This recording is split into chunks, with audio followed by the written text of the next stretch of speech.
नमो नमः। कैसे हैं आप लोग सब? चलिए, आज का विषय है मणिका कक्षा 9 पाठ 7 तरवे नमोस्तु। तरवे तरु को, वृक्ष को नमोस्तु नमस्कार है। इस पाठ का टैगलाइन है छायामन्यस्य कुर्वन्ति तिष्ठन्ति स्वयमातपे। दूसरे के लिए छांव देते हैं, शीतलता देते हैं और स्वयं धूप में खड़े रहते हैं। ऐसे वृक्षों के विषय में हम आज इस पाठ में पढ़ने वाले हैं। तो ये दोनों हेडिंग और टैगलाइन ये दोनों ही पाठ में से निकाले गए हैं, इसलिए हम इन दोनों की व्याख्या पाठ के साथ हम करेंगे। चलिए, सबसे पहले पाठ का सस्वर वाचन करेंगे, उसके पश्चात हिंदी व्याख्या, उसके बाद हम इसका प्रश्न उत्तर अभ्यास करेंगे। तो चलिए पाठ को शुरू करते हैं। विद्यालये वृक्षारोपण उत्सव। विद्यालय में वृक्षारोपण का उत्सव है, वृक्षारोपण का आयोजन है। प्रत्यूष, प्रत्यूष नाम का एक छात्र है, वो बोलता है अर्णव त्वम अद्य कम वृक्षम आरोपयितुम आनीतवान। अरे अर्णव, तुम अद्य आज कम किस वृक्षम पेड़ को आरोपयितुम रोपने के लिए आनीतवान लाए हो। जब प्रत्यूष ने पूछा तो अर्णव कहता है मया तो आम्र वृक्षस्य पादपः आनीतः। मया मेरे द्वारा, तू तो आम्र वृक्षस्य आम के पेड़ का पादपः पौधा आनीतः लाया गया है, यानी मैं एक आम का पौधा लेकर आया हूं, ऐसा कहता है। सौरभ, अब तीसरा छात्र है सौरभ, वो कहता है मया तो हरिश्रृंगारः आनीतः। मया मेरे द्वारा, तू तो हरिश्रृंगारः हरश्रृंगार आनीतः लाया गया है, यानी मैं हरश्रृंगार का पौधा लेकर आया हूं, ऐसा सौरभ कहता है। ऋषभः, ऋषभ कहता है, ये चौथा छात्र है, अहम तो अर्जुन वृक्षस्य पादपम आनीतवान। अहम तो, मैं तो अर्जुन वृक्षस्य अर्जुन के पेड़ का पादपम पौधा आनीतवान लाया हूं। देखो, सभी छात्र कुछ न कुछ पौधे लेकर स्कूल में आए हुए हैं ताकि विद्यालय का वृक्षारोपण उत्सव खूब वैभव के साथ पूर्ण हो। इसलिए देखो, इतने में आचार्य कहते हैं छात्राः धन्याः ननु यूयं यत वृक्षान् प्रति एवं समादर भावं धारयथ। छात्राः, अरे बच्चों, धन्याः, आप लोग सब क्या हो? धन्य हो। क्यों? यत वृक्षान् प्रति, क्योंकि जो वृक्ष के प्रति एवं समादर भावम, इस प्रकार के आदर भाव को धारयथ, रखते हो, धारण करते हो, यानी आप पेड़ पौधों के प्रति इतना प्रेम रखते हो, इसलिए आप लोग सब धन्य हो, ऐसा गुरुजी ने कहा। अब प्रत्यूष कहता है आचार्य एषा भवताम एव प्रेरणा। अरे आचार्य जी, ऐसा यह तो भवताम एव आपकी ही प्रेरणा है, यानी जो हम पेड़ पौधे लगाने के लिए पौधे लेकर आए हैं, इसमें आपकी प्रेरणा ज्यादा है, ऐसा प्रत्युष कहता है। अब अर्णव कह रहा है आचार्यवर उत्सवे केशाम पद्यानाम गायनम करणीयम। इस वृक्षारोपण के उत्सव में कौन से पद्यों का यानी श्लोकों का गायन करणीयम करना है, ऐसा अर्णव पूछता है। अब आचार्य कहते हैं मणिका पुस्तके यानी पद्यानि सप्तमे पाठे दत्तानि तेषामेव सस्वरम पाठम करिष्यामः। मणिका पुस्तके, मणिका नामक पुस्तक में यानी पद्यानि, जो पद्य, जो श्लोक सप्तमे पाठे, सातवें पाठ में दत्तानि दिए गए हैं, तेषामेव उनका ही सस्वरम स्वर के साथ पाठम करिष्यामः, पाठ करेंगे। अब छात्र कहते हैं सभी आम आम पठामः गायामः वृक्षान् प्रति कृतज्ञतां च अनुभवामः। आम आम, हाँ हाँ, पठामः पढ़ते हैं, गायामः गाते हैं, वृक्षान् प्रति वृक्षों के प्रति, कृतज्ञतां च कृतज्ञता का भाव, अनुभवामः अनुभव करेंगे। यानी हम आज जो सप्तम पाठ में वृक्षों के विषय में श्लोक रखे गए हैं उनको पढ़ेंगे, गाएंगे और वृक्षों के प्रति धन्यवाद का भाव हम अनुभव करेंगे कि वृक्ष हमारे जीवन में कितने महत्वपूर्ण हैं, कितने हमारे लिए योगदान करते हैं, इसका अनुभव करेंगे। प्राचीन संस्कृत साहित्य में अनेक ऐसे श्लोक हैं, उनमें से ये श्लोक हैं। इनका अब हम भी सस्वर पाठ करते हैं। आप भी हमारे साथ सस्वर वाचन में शामिल हो सकते हैं और हमारे गाने के साथ साथ आप भी गाने का प्रयास कर सकते हैं। चलिए। छाया मन्यस्य कुर्वन्ति तिष्ठन्ति स्वयमातपे फलान्यपि परार्थाय वृक्षाः सत्पुरुषा इव अहो येषां वरं जन्म सर्वप्राण्योपजीवनम् धन्या महीरुहायेभ्यो निराशायान्ति नार्थिनः पत्रपुष्पफलच्छाया मूलवल्कलदारुभिः गन्धनिर्यासभस्मास्थे तोक्मैः कामान् वितन्वते आम्र यद्यपि गता दिवसास्ते पुष्पसौरभफलप्रचुराये हन्त सम्प्रति तथापि जनानां छाययैव दलयस्यति तापम् मूलं भुजङ्गैः शिखरं प्लवङ्गैः शाखा विहङ्गैः कुसुमानि भृङ्गैः नास्त्येव तच्चन्दनपादपस्य यन्नाश्रितं सत्त्वभरैः समन्तात् निम्बत्वदीयकटुता यदि दाहहन्त्री गायन्तु मूढमनुजास्तव दोषगाथाः तप्तास्त एव तपनोपमपित्ततापैः गास्यन्ति मित्रवरतावकगीतकानि धत्ते भरं कुसुमपत्रफलावलीनां घर्मव्यथां वहति शीतभवामृजं च यः सर्वमर्पयति चान्यसुखस्य हेतोः तस्मै वदान्यगुरवे तरवे नमोस्तु। इस प्रकार से इन श्लोकों का सस्वर वाचन होता है। इनमें भिन्न भिन्न छंदों का प्रयोग है। आरंभ के 3-4 में अनुष्टुभ था, बाद में फिर आर्या छंद का एक श्लोक है, बाद में ये इंद्र वज्रा और उपेंद्र वज्रा छंद में है। इन छंदों की आवश्यकता ज्यादातर आपके स्तर में छात्रों को आवश्यकता नहीं होती है, फिर भी गाने के लिए छंदों का ज्ञान आवश्यक है।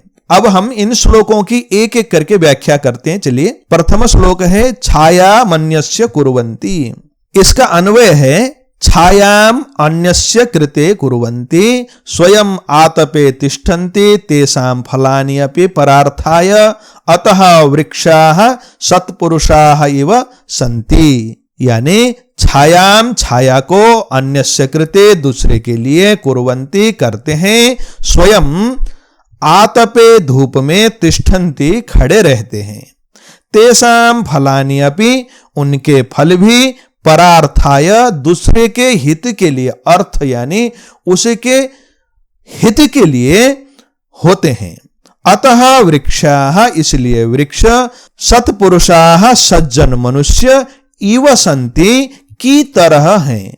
यानी ये जो पेड़ हैं हमको क्या क्या करते हैं, छाया हमारे लिए देते हैं और स्वयं आतप यानी धूप में खड़े रहते हैं, फल उत्पादन करते हैं और फल हमको देते हैं, दूसरे के लिए प्रदान करते हैं, अपने लिए कुछ भी नहीं करते। इसलिए इनको कहा जाता है सत्पुरुष, सज्जन मनुष्य। जैसे जैसे दूसरों का भला करने के लिए इनका जीवन हो और ये हमसे कभी टैक्स नहीं लेते, कभी धन नहीं मांगते, कभी किसी चीज की अपेक्षा नहीं करते। रास्ते का कोना हो, अनुपयोगी भूमि हो, ऐसे में भी खड़े हो जाते हैं और वहीं पर फल लगाते हैं, छाया करते हैं, ऑक्सीजन देते हैं, बहुत सारी चीजें करते हैं। इस श्लोक के संदर्भ में मुझे स्मरण है कि एक आरव अग्रवाल नाम के छात्र ने हमें चैनल के माध्यम से प्रश्न किया था कि आप श्लोक के साथ श्लोक में आए हुए शब्दों का समानार्थक शब्द, विलोम शब्द और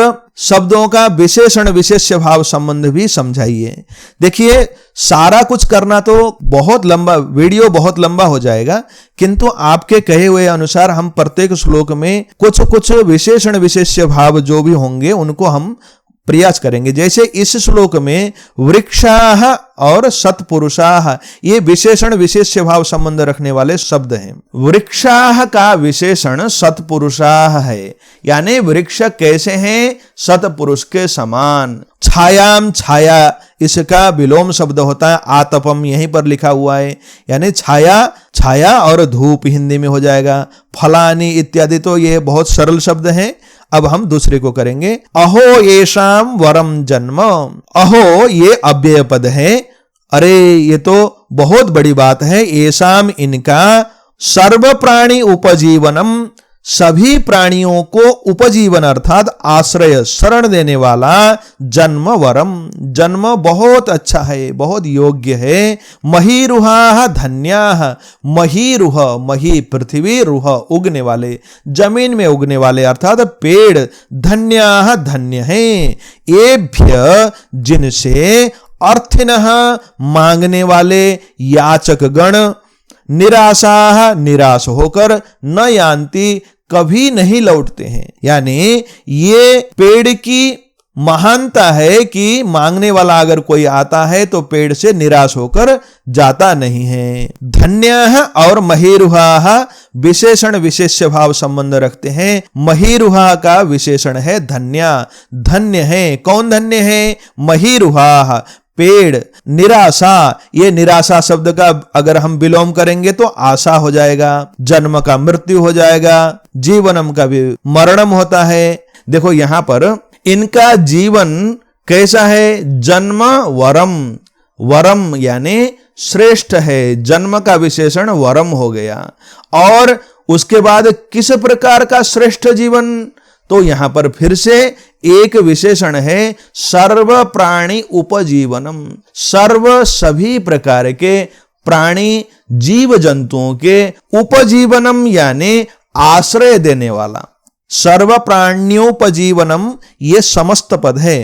तो यहां पर ये दो शब्द जन्म के विशेषण हो गए। ये जन्म किसका है? महीरुह यानी पेड़ का जन्म है, इसलिए उनका जन्म बहुत सार्थक है। इस श्लोक से हमें यह बताया गया है कि हम भी अपने जीवन को ऐसे ही परोपकार के लिए ढाल लें तो हमारा जीवन भी सार्थक होगा, धन्य होगा, ऐसा भाव है।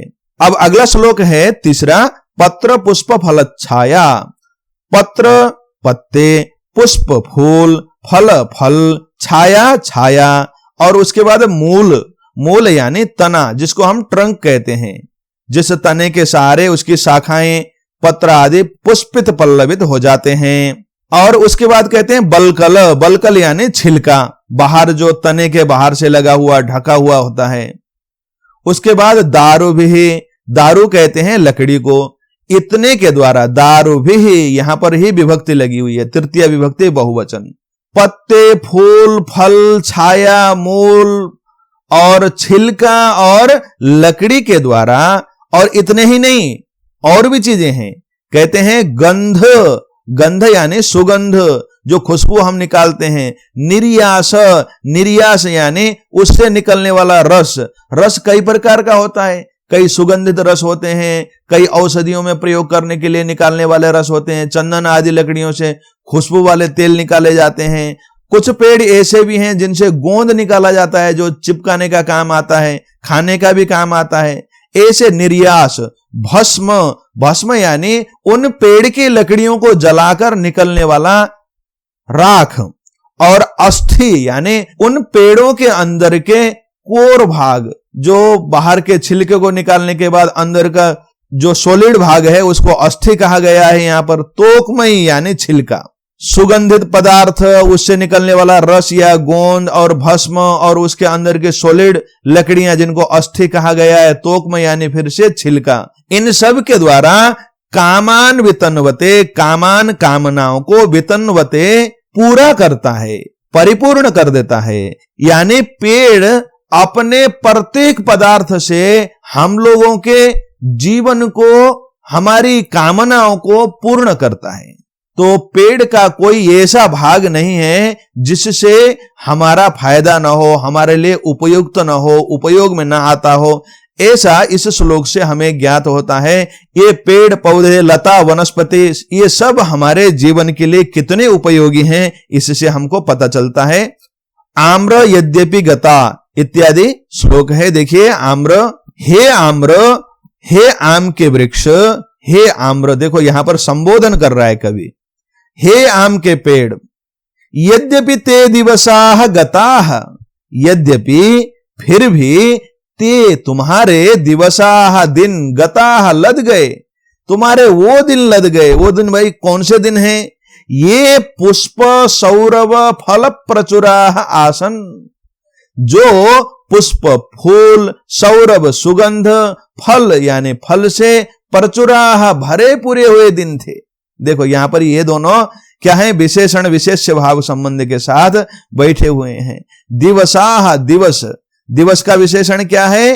पुष्प सौरभ फल प्रचुराह, फूल फल सुगंध इत्यादि से भरे पूरे हुए दिन। अब क्या हो गए? गताह, लद गए। गताह भी दिवसा का विशेषण है।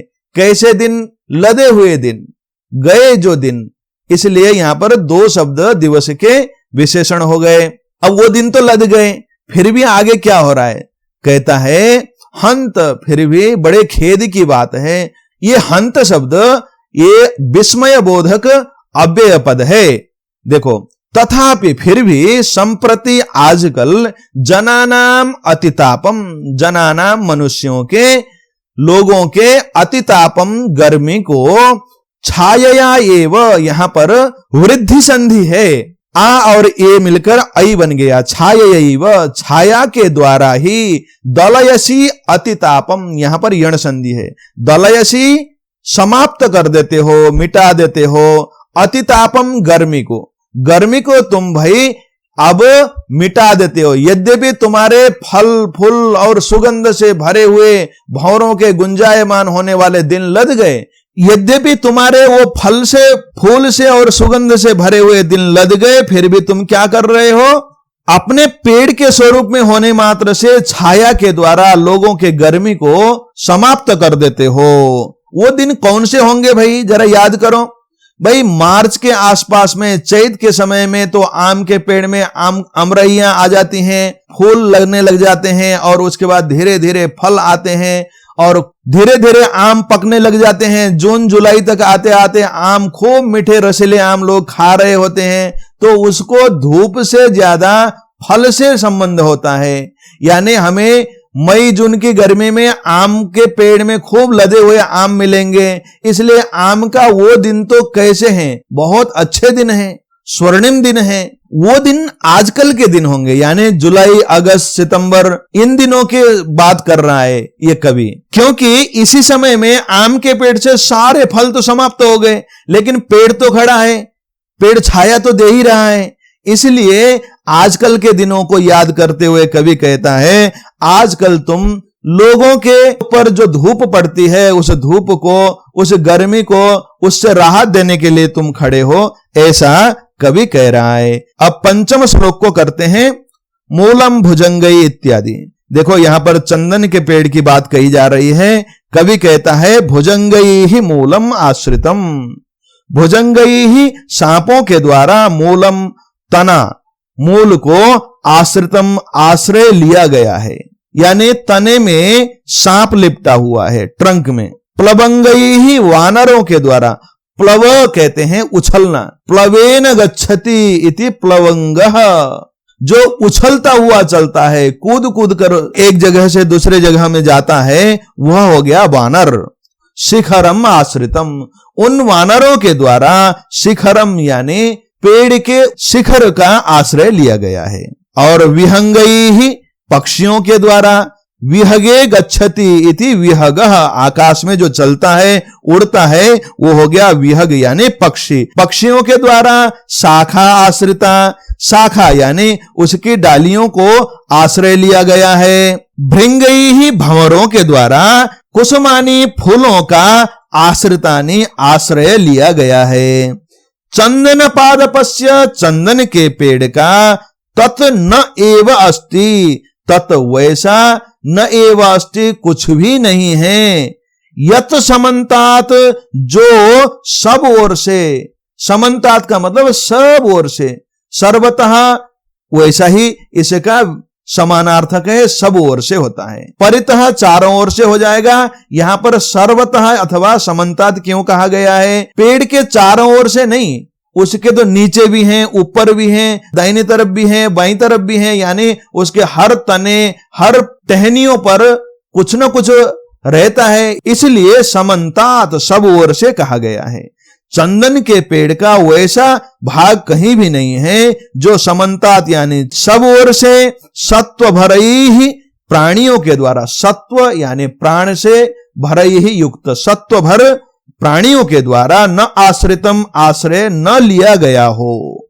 यानी ऐसा कोई स्थान नहीं है जो चंदन का पेड़ हो और किसी न किसी प्राणी के द्वारा आश्रय न लिया गया हो, शरण न लिया गया हो, ऐसा यहां पर कवि कहता है। चंदन का पेड़ ऐसा होता है और चंदन के पेड़ में इस प्रकार से तने में सांप लिपटा हुआ होता है इत्यादि कवि कह रहा है। आप लोगों में से कितने चंदन के पेड़ को जानते हैं, जरा हमें बताइएगा। यद्यपि ये सुगंधित जो चंदन है वो कर्नाटक और केरल के मलयगिरी पर्वतों के आसपास सर्वाधिक जंगल के रूप में उगता है, ऐसा हम जानते हैं। और आजकल तो बहुत से लोग चंदन की खेती करते हैं। उत्तर भारत में भी बहुत से लोग चंदन की खेती करते हैं और चंदन के पेड़ पौधे लगाकर उनकी लकड़ियां बेचते हैं। इतना तो नहीं पता है कि कहां कहां पर खेती होती है। अगर आप लोगों में से किसी को ज्यादा पता हो तो जरूर कमेंट में बताइएगा। अब छठा श्लोक है निम्ब त्वदीय कटुता। निम्ब त्वदीय कटुता यदि दाह हंत्री अस्ति। निम्ब, हे नीम, यहां भी नीम को संबोधन कर रहे हैं कवि। कहते हैं हे नीम त्वदीय कटुता, तुम्हारी ये कड़वाहट, तुम्हारी ये कड़वाहट। यदि दाह हंत्री, यदि ताप को, दाह को, गर्मी को हंत्री नाश करने वाली हो तो मूढ़ मनुजाह, मूर्ख मनुष्य, तब दोष गाथा, तुम्हारे दोष की गाथा को गायंतु, गायंतु तुतामंतु, ये लोट लकार है, गायंतु गाते रहें, गाएं, कोई फर्क नहीं पड़ता। मित्रवर, अरे मित्र, तपन उपम पित्त तापैहि, तपनोपम पित्त तापैहि, यहां पर तपन उपम में गुण संधि, उसके बाद पित्त तापैहि शब्द है। ये वैसे तो समास है, तपनोपम पित्त तापैहि, किंतु इसको अलग करके बताया गया है यहां पर। तपन यानी सूर्य को तपन कहते हैं। तपनो स्थापनो रविहि, तपन, तापन, सूर्य, दिवाकर इत्यादि सूर्य के अनेक उनके नाम हैं। सूर्य के समान, उपमा यानी समान, तपन उपमा सूर्य के समान। पित्त तापैहि, पित्त के ताप से। पित्त का ताप क्या है भाई? पित्त ताप का मतलब होता है पित्त ज्वर। पित्त ज्वर एक प्रकार का ज्वर होता है, आयुर्वेद में इसका विशेष वर्णन है पित्त ज्वर। पित्त ताप से तप्ताह, तपे हुए, पित्त के जोर से परेशान हुए, पित्त बुखार से तपे हुए लोग। ते एव, त एव लिखा हुआ है, तप्तास्त एव, यहां पर ते एव में पररूप संधि हुई थी, इसलिए त एव हुआ था। ते एव, वे ही लोग, तावक गीतकानी, तावक तुमसे संबंधित, तव, तव का मतलब तुम्हारे, और तावक तुमसे संबंधित। गीतकानी, गीत, गीतें बहुवचन में, गीतकम, गीत के, गीतकानी, बहुत से गीतें, गास्यंती, गाएंगे, तुम्हारे गीत गाएंगे। यहां पर कवि एक नीम के पेड़ को देखकर उससे डायरेक्ट संबंध बनाते हुए, नीम के पेड़ को संबोधन करते हुए कहता है, हे नीम, तुम जितने कड़वे हो उस कड़वाहट को लेकर जो मूर्ख मनुष्य तुम्हारी बुराई करता है, करता रहे, कोई बात नहीं। जिस दिन उसको पित्त का ज्वर होगा उसी दिन फिर से तुम्हारे औषधि के लिए, तुम्हारे गीत, तुम्हारे गुण गाने के लिए फिर से लौट कर आएगा। मुझे लगता है ये कभी पहले पित्त के ज्वर से परेशान हुआ होगा, उसके बाद उसका भी ज्वर समाप्त हो गया होगा नीम से बने औषधि खाने से, नीम के पेड़ के पत्तियां, छाल इत्यादि खाने से।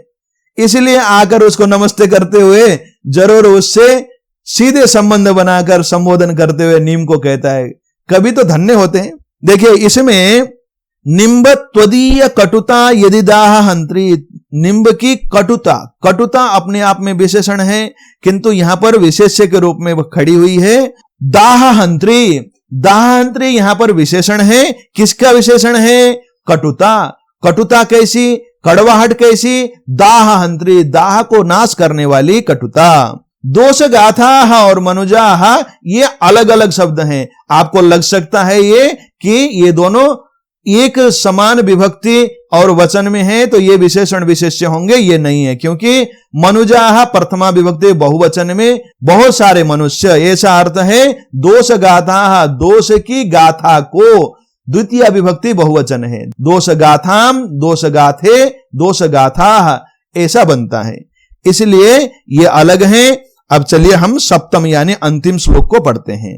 धत्ते भरम कुसुम पत्र फलावली नाम, यह जो कुसुम पत्र फल आवली नाम भरम धत्ते, यह जो कुसुम फूल, पत्र पत्ते, फल फल ही हो गए, आवली नाम समूह को, भरम उसके समूह के भार को, भरम भार को, धत्ते धारण करता है। जो पेड़ इतनी चीजों को धारण करता है। और आगे कहते हैं घर्म व्यथाम, गर्मी के व्यथा को, दुख को, शीत भवाम, शीत से ठंडी से, भवाम उत्पन्न, रुजम रोग अथवा कष्ट को। एक तो गर्मी से उत्पन्न दुख को और ठंडी से उत्पन्न रोग या कष्ट को वहति धारण करता है। यह अन्य सुखस्य, जो दूसरे के सुख के हेतु हो लिए, यानी दूसरे के सुख के लिए, सर्वम अर्पयति सब कुछ अर्पण कर देता है, न्यौछावर कर देता है। तस्मै उस वदान्य गुरवे, वदान्य दानियों में गुरवे सर्वश्रेष्ठ, गुरु का मतलब श्रेष्ठ भी होता है। वदान्य दानी, वदान्य गुरवे दानियों में सर्वश्रेष्ठ, तरवे तरु को नमः नमस्कार अस्तु है। दानियों में सर्वश्रेष्ठ उस पेड़ को, उस तरु को नमस्कार है। देखो यहां पर शीत भवाम रुजम, रुजम यहां पर विशेष्य है। रुजम का मतलब रोग, ये स्त्रीलिंग में है और द्वितीय विभक्ति एक वचन में। रुजम किस प्रकार के रोग को? शीत भवाम, शीत से उत्पन्न, ठंडी से उत्पन्न। शीत भवा ये शब्द है स्त्रीलिंग में और द्वितीय विभक्ति में शीत भवाम हो गया। ये विशेषण विशेष संबंध हो गए। इसी प्रकार से वदान्य गुरवे तरवे, तरवे पेड़ को नमोस्तु नमस्कार है। किस प्रकार के पेड़ को नमस्कार है? वदान्य गुरवे, दानियों में सर्वश्रेष्ठ, अर्थात यहां पर तरु का विशेषण हो गया वदान्य गुरु, दानियों में सर्वश्रेष्ठ। इस प्रकार से यहां पर इस पाठ की व्याख्या यथाशक्ति हमने कर ली है। फिर भी इसमें कोई कमी रहती हो या आपको लगता है कि इसमें और सुधार की आवश्यकता है, आप लोगों को बोलना चाहिए। इसकी व्याख्या में सुधार लाने के लिए बहुत अच्छे मौके मिलते हैं। देखो बच्चों, हम तो आपसे हैं, हम अलग से नहीं हैं। ये दिल्ली में ये कोर्स अभी लगा नहीं है, बहुत पहले लगता था। जिस समय में लगता था उस समय हम पढ़ाते तो जरूर थे। अब पढ़ाते थे तो वहां पर ऑफलाइन में पढ़ाने में अलग आनंद है। इस समय में यहां पर सेम उसी लगती है। हमने इस साल बहुत प्रयास भी किया, लगाएं, फिर भी लगा नहीं। इसलिए आप लोग बाहर के हैं, दिल्ली से बाहर के जितने भी छात्र हैं वो सब हमें जरूर बताएंगे तो हम आपके अनुसार ढलने का प्रयास करेंगे। और नीचे कमेंट कर सकते हैं और लाइक भी, आप लोगों के लाइक से और आपके कमेंट से हमें और प्रेरणा मिलती है। तो चलिए हम इसके अभ्यास भाग के साथ फिर से मिलेंगे। नमो नमः, पुनर्मिलामः, धन्यवादः।